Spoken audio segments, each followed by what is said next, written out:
Hey, what's up everyone? In this video today, I'm going to fulfill one of the requests that I had of a subscriber whenever you asked me to do a handicap tips and tricks video. I'm excited about this video. I'm going to cover some tips for handicaps and how to shoot them better. So let's go ahead, let's get to it. I'll see you right after this.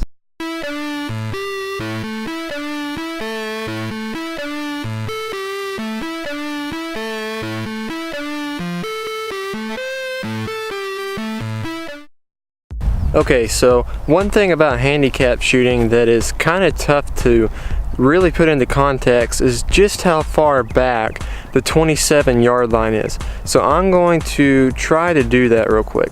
And I'm going to do that by gauging based on the trap house, because I think it's going to be kind of hard for y'all to see the target if I were to try to throw those. So that's the trap house right here. I'm just literally standing about probably 5 feet from the trap house.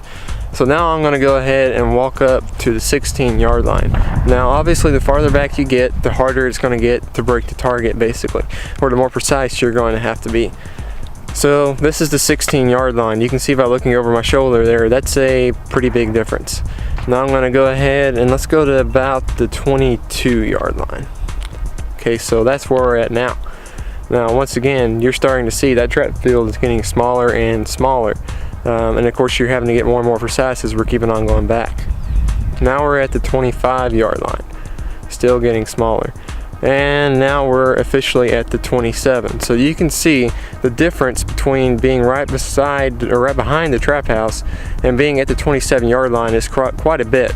Now I understand that's probably pretty difficult to grasp on video, but I wanted to try to do that, and that's a long shot. Plus by the time you count the fact that the target's going to be probably about another, say, 30 to 40 yards out whenever you're pulling the trigger. So you're looking at about a 57 to 67 yard shot from the 27-yard line, and that's kind of tough to do on a consistent basis.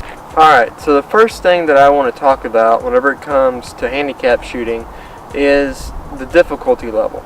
Now you hear some people say that shooting handicaps is a lot different than singles. And it's true, it's hard to break as high of a score in handicaps as it is in singles.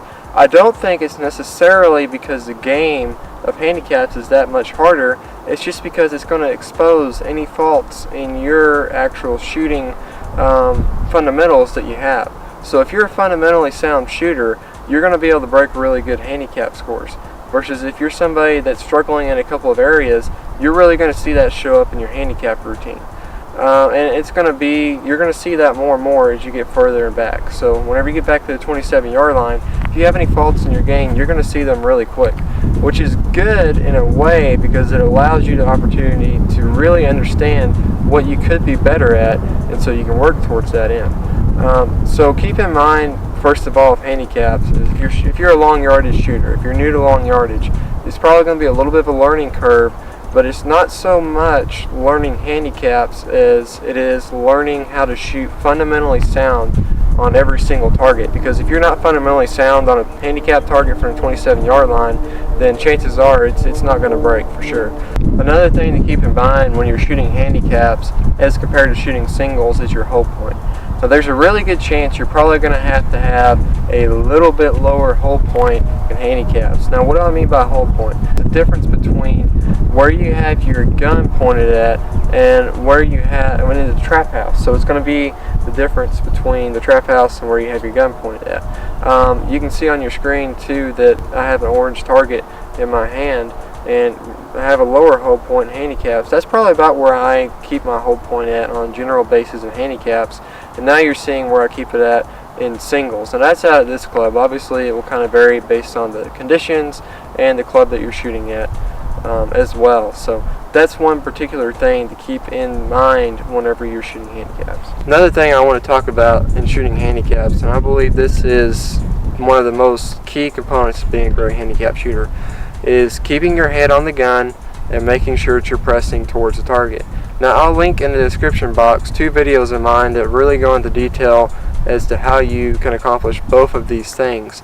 But if you're not staying in the gun, then you're not going to be a great handicap shooter for sure. And you have to press, or else you're not going to be able to control your gun whenever you're going to the target, and that's such a key part of it. Another thing about handicaps, so I'm going to kind of wrap up with here, is make sure your pull to shot timing is not too fast. If it's too fast, then you're never going to be in a position to shoot consistently. A lot of times for me, I'll actually slow down my pull to shot from what it is in singles, just because of the fact that it's a little bit longer shot. It takes a little bit longer to see it, especially if it's dark outside. You know, you got to take that into consideration as well.